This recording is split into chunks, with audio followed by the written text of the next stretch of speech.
সিঙ্গুরের ছবি আপনাদেরকে দেখাবো। দেখুন, ভয়াবহ আগুন সিঙ্গুরে। আগুনে ভস্মীভূত বাড়ি, স্কুটারের শোরুম। সিঙ্গুরের কিসমত অপূর্বপুর এলাকার ঘটনা। শর্ট সার্কিট থেকে আগুন বলে অনুমান।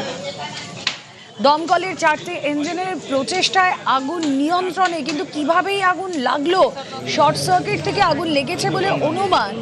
আগুনে ভস্মীভূত বাড়ি, স্কুটারের শোরুম। যে ছবি আপনারা দেখছেন, ভয়াবহ আগুন সিঙ্গুরে।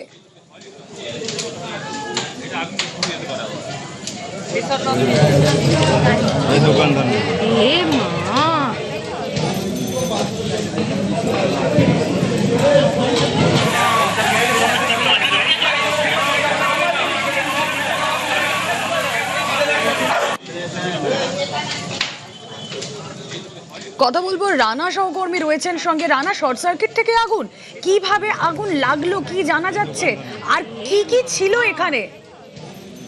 হ্যাঁ দেখো, যেটা মানে প্রাথমিক অনুমান ও দমকলের যে শর্ট সার্কিট থেকে কোনোভাবে আগুন লেগে যায়, মানে যেভাবে আগুনের ভয়াবহতা তীব্রতা যেভাবে গ্রাস করেছে তিনতলা বাড়ি, তার হচ্ছে নিচে হচ্ছে ইলেকট্রিক স্কুটারের যে স্কুটির, তার মানে দোকানও রয়েছে, মানে পাশাপাশি বাড়ি মানে বাইরে রাস্তার উপর দুটো গাড়ি ছিল, দুটো বাইক ছিল, বুলেট বাইক।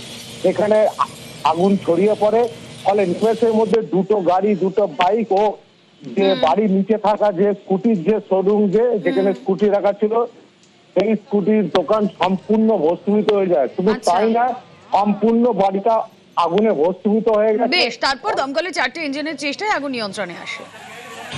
ইলেকট্রিক বোর্ডের লাইনটা জ্বালা ছিল, আগুনওয়ালা জ্বলছে বলে ওই বোর্ড থেকে শারিংটা হয়েছে। এখান থেকে দুটো গাড়ি পুড়েছে, 4 চাকা বুলেট গাড়িটা পুড়েছে, আর ভিতরে কিছু গাড়ি ছিল। আপনি তো এই বাড়িতে বাস করেন, মানে খুব অল্পের জন্য তো বেঁচে গেছেন মনে হয়। ফায়ার ব্রিগেড কখন এসেছিল?